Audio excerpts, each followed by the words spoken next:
अच्छी और बेहतरीन क्वालिटी के कपड़े पहनने वाले को भी एक मामूली से कपड़े के, एक मामूली से कफन के कपड़े ही में कफनाया जाता है, और एक ऐसी कब्र में दफनाया जाता है जहाँ एसी नहीं है, जहाँ फैन नहीं है, जहाँ कूलर नहीं है, वहाँ रोशनी का कोई इंतजाम नहीं है, वहाँ ना बीवी काम आने वाली है, न बच्चे काम आने वाले हैं, न आपका बैंक बैलेंस काम आने वाला है। वहाँ अगर कोई चीज आपके काम आएगी तो आपका ईमान काम आएगा, आपका नेक अमल काम आएगा।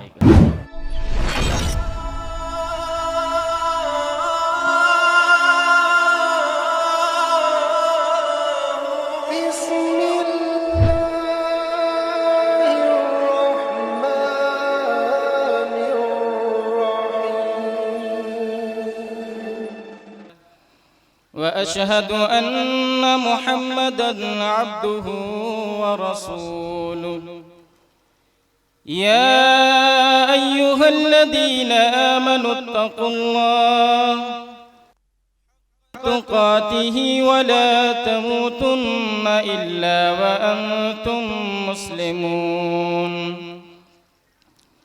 या अय्युहन्नास इत्तक़ू रब्बकुमुल्लज़ी ख़लक़कुम मिन नफ्सिन वाहिदा व ख़लक़ मिन्हा ज़ौजहा व बस्स मिन्हुमा रिजालन कसीरन व निसाअ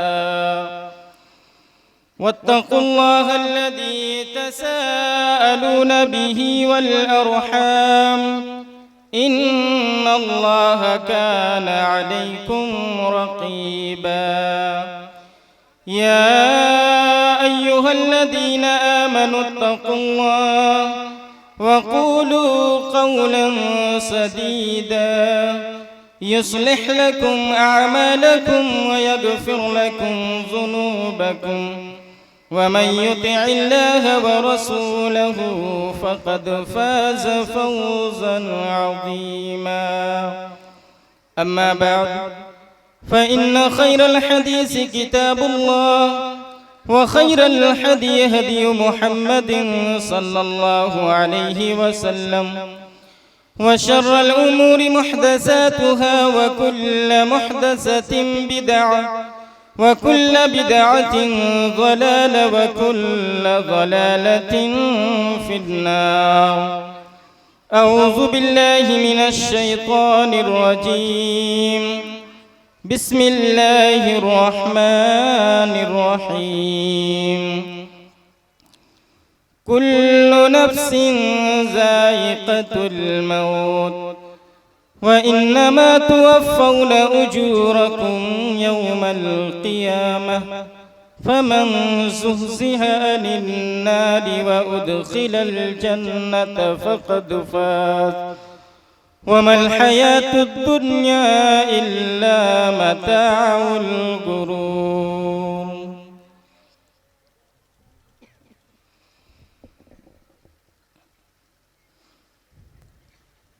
मुअज़्ज़ज़ व मुकर्रम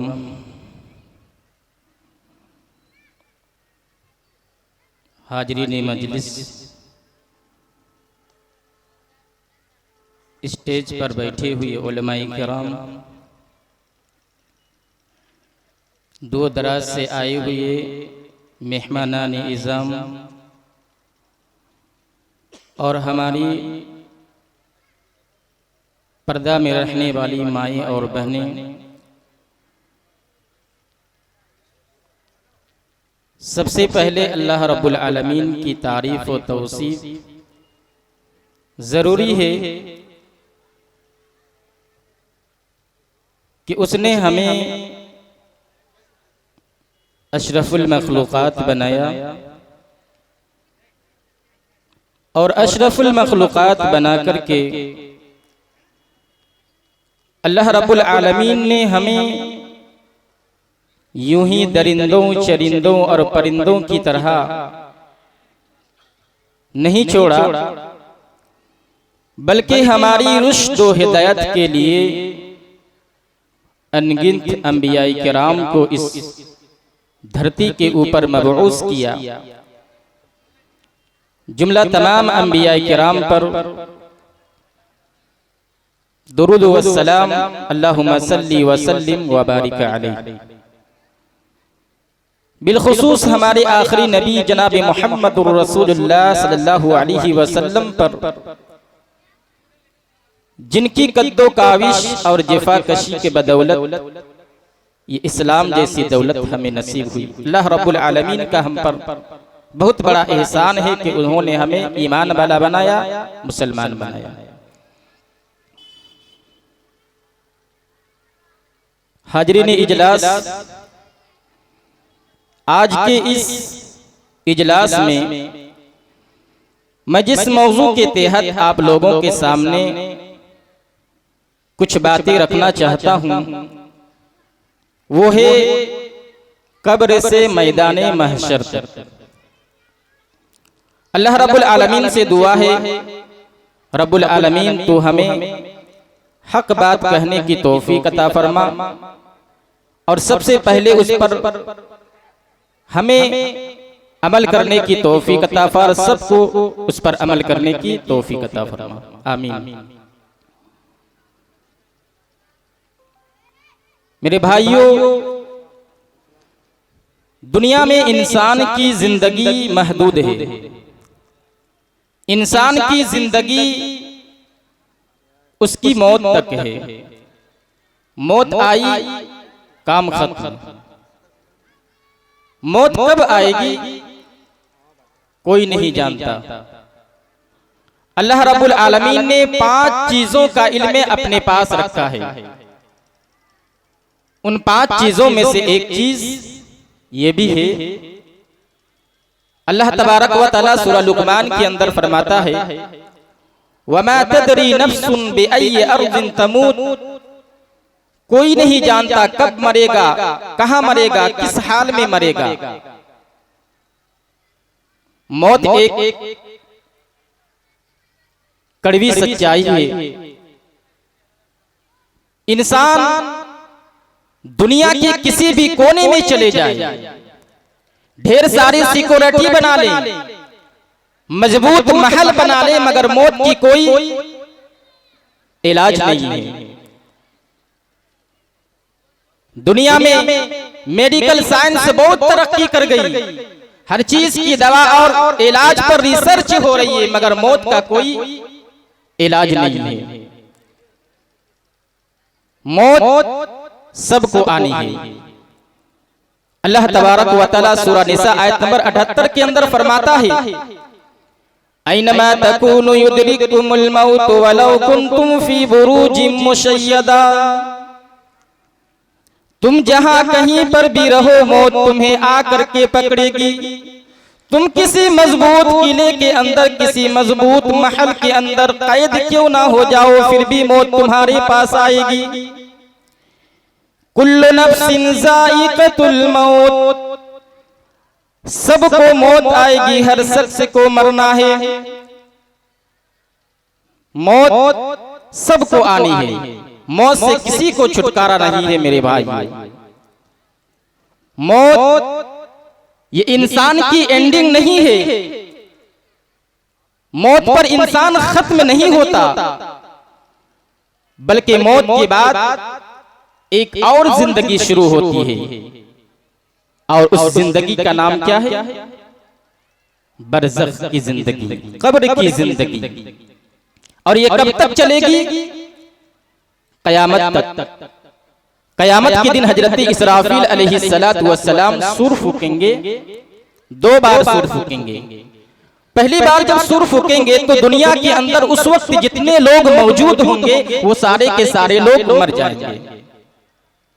और जब दूसरी बार सूर फूकेंगे तो जितने लोग मरे होंगे और जितने लोग अपने कब्र में मदफून होंगे वो सारे के सारे लोग दोबारा जिंदा होंगे और मैदान महशर के अंदर इकट्ठा होंगे। यहां तक दूसरी जिंदगी है। अब एक उसके बाद एक तीसरी जिंदगी है, आखिरत की जिंदगी। मौत बड़ी कड़वी सच्चाई है। और मौत एक ऐसी चीज है कि अगर इंसान गौर करे तो इंसान को उसकी औकात याद दिलाती है। दुनिया में इंसान करोड़ों कमाता है, अरबों कमाता है, घर मकान बनाता है, बीवी बच्चों के लिए प्रॉपर्टी जमा करता है, लेकिन जब मौत आती है तो सब कुछ खत्म हो जाता है। क्या दुनिया में कोई ऐसा इंसान है जो मरने के बाद उसकी प्रॉपर्टी उसकी काम आई हो, उसका माल उसके काम आई हो? करोड़ों की जायदाद है, लेकिन मरता है तो सबको 2 गज जमीन ही के अंदर, 2 गज जमीन ही में जाना पड़ता है। अच्छे कपड़े पहनने वाले, अच्छी और बेहतरीन क्वालिटी के कपड़े पहनने वाले को भी एक मामूली से कपड़े के, एक मामूली से कफन के कपड़े ही में कफनाया जाता है, और एक ऐसी कब्र में दफनाया जाता है जहां एसी नहीं है, जहां फैन नहीं है, जहां कूलर नहीं है, वहां रोशनी का कोई इंतजाम नहीं है, वहां ना बीवी काम आने वाली है, न बच्चे काम आने वाले हैं, न आपका बैंक बैलेंस काम आने वाला है। वहां अगर कोई चीज आपके काम आएगी तो आपका ईमान काम आएगा, आपका नेक अमल काम आएगा। इसीलिए अल्लाह के नबी जनाबी मोहम्मदुर रसूलुल्लाह सल्लल्लाहु अलैहि वसल्लम फरमाते हैं कि जब इंसान मरता है तो उनके साथ 3 चीजें होती हैं। एक उसका माल होता है, एक उसकी फैमिली होती है, एक उसका अमल होता है। इंसान जैसे ही मरता है माल का कनेक्शन टूट जाता है, इधर आपका इंतकाल हुआ, इधर माल दूसरे का हो गया, आपके बीवी बच्चों का हो गया, आपके वारिसीन का हो गया। हाँ, फैमिली कुछ साथ देती है। फैमिली क्या करती है? आपको नहलाती है, कफनाती है, दफनाती है, 2-4 दिन तक आंसू बहाती है, थोड़ा गम मनाती है, फिर उसके बाद उसका भी काम खत्म है। अब अगर उस जिंदगी के अंदर या उस कब्र के अंदर अगर कोई चीज आपकी काम आ रही है तो आपके नेक अमल है। अल्लाह तबारक व तआला सूरह इमरान की आयत नंबर 185 के अंदर मौत का जिक्र करते हुए फरमाता है, कुल्लु नफ्सिन ज़ाइक़तुल मौत, हर इंसान को, हर जानदार को जिसके अंदर जान है उसको बेजान होना, उसको मरना है। और इसी बात को अल्लाह तबारक व तआला ने सूरह रहमान के अंदर फरमाया, आयत नंबर 26 और 27 के अंदर, कुल्लु मन अलैहा फान व यबका वजहु रब्बिका ज़ुल जलाली वल इकराम। जमीन के अंदर जितनी भी चीजें हैं सबको फना होना है, सबको मिटना है। अगर कोई जात बाकी रहने वाली है तो वो अल्लाह की जात है, सब के सब खत्म हो जाएगी, सब मिट जाएगी, सबको बर्बाद होना है, सब खत्म हो जाएगी। अगर कोई जात बाकी रहने वाली है तो वो अल्लाह की जात है। मेरे भाइयों, अब यहाँ पर ये सवाल पैदा होता है कि जब हम मर जाएंगे तो दुनिया में बहुत सारे ऐसे लोग हैं जो गलत काम करते हैं, बुराई करते हैं, ज़िना करते हैं, चोरी करते हैं, हराम खाते हैं, लेकिन उसको कोई सजा नहीं मिल रही है। वो रिश्वत दे करके बच रहे हैं, वो पुलिस को खरीद ले रहे हैं, वो जज को खरीद ले रहे हैं, वो वकीलों को खरीद ले रहे हैं, उनको सजा कब मिलेगी? दुनिया के अंदर बहुत सारे ऐसे लोग हैं जो नेक हैं, अच्छे हैं, लेकिन उनको उनकी नेकी का कभी फल नहीं मिला। वो जिंदगी भर परेशानी में रहे, तकलीफ में रहे, आजमाइश में रहे, उनको उनके नेकियों का फल कब मिलेगा? अल्लाह तबारक व तआला सूरह अल इमरान की आयत नंबर 185 के अंदर इन्हीं बातों की तरफ इशारा करते हुए फरमाता है, व इन्नमा तुवफ़्फ़ौना उजूरकुम यौमल क़ियामह, मेरे बंदो क़यामत के दिन तुम्हें तुम्हारे अमल का पूरा पूरा हिसाब मिलेगा। तुम्हें क़यामत के दिन तुम्हारे अमल का पूरा पूरा बदला मिलेगा।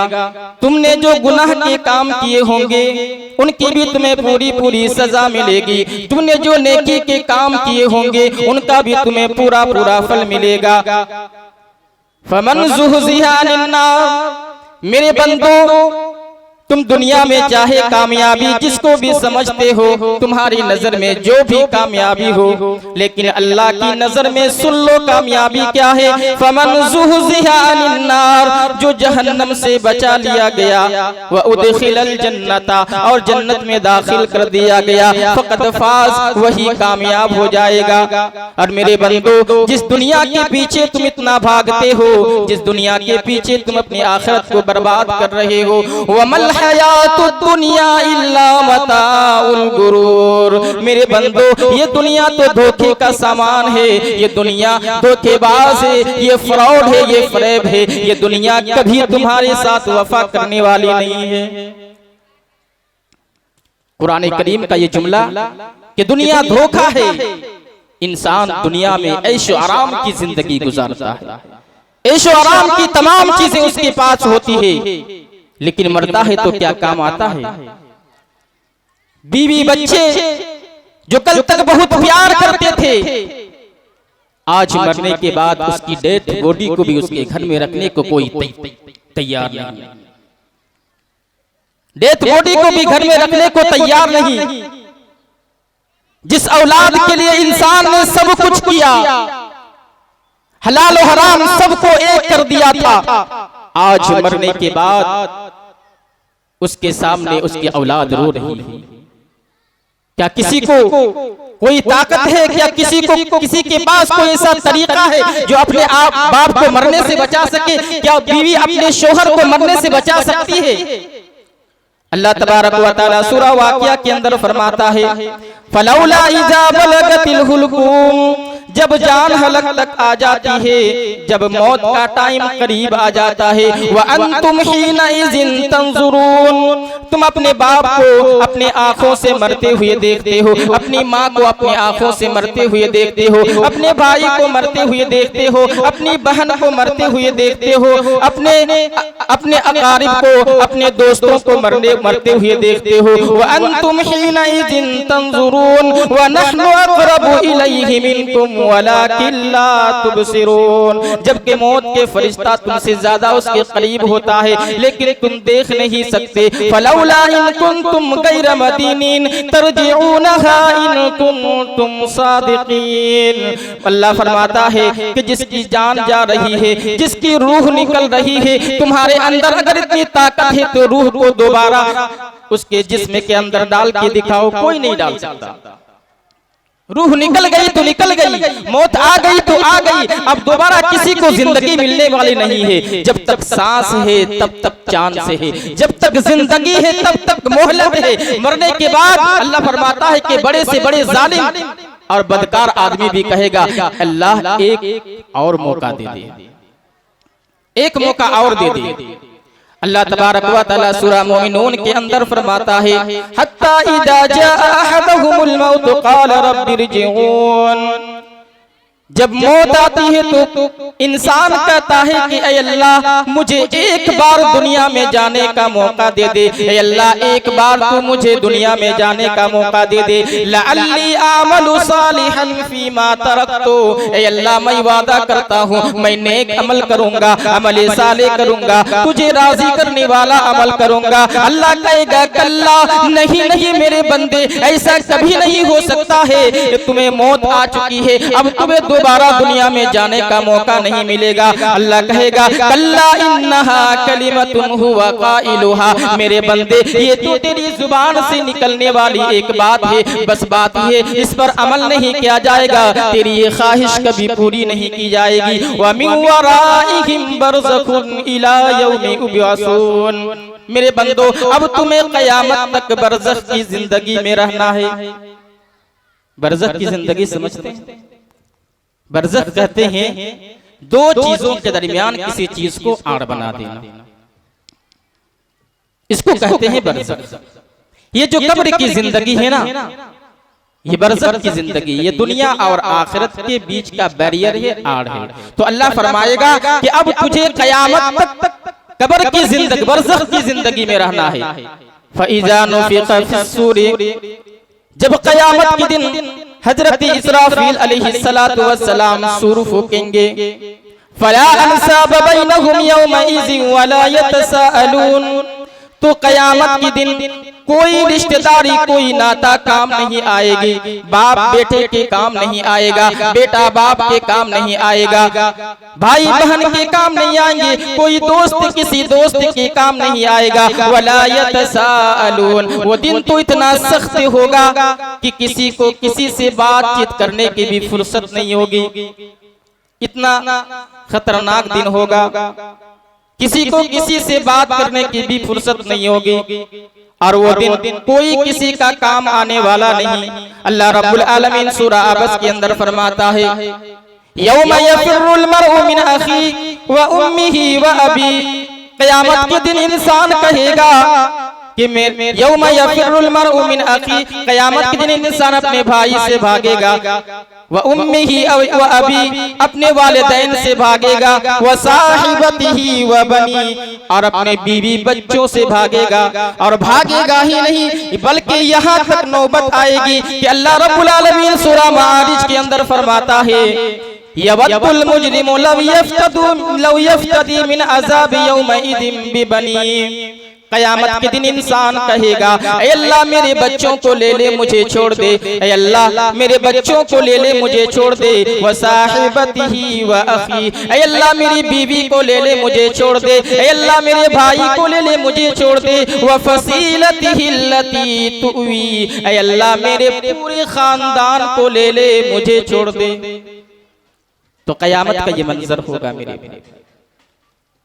वक्त इजाजत नहीं दे रहा है, इसलिए इंशाअल्लाह अगर कल मौका मिला तो फिर अपनी बातों को यहीं से शुरू करेंगे। अल्लाह रब्बुल आलमीन से दुआ है, रब्बुल आलमीन तू हमें मौत से पहले मौत की तैयारी करने की तौफीक अता फरमा। रब्बुल आलमीन तू हमें कब्र की तैयारी करने की तौफीक अता फरमा। रब्बुल आलमीन हमें कुरान और हदीस के मुताबिक जिंदगी बसर करने की तौफीक अता फरमा। आमीन। तक़ब्बल या रब्बल आलमीन। अस्सलामु अलैकुम व रहमतुल्लाहि व बरकातुहू।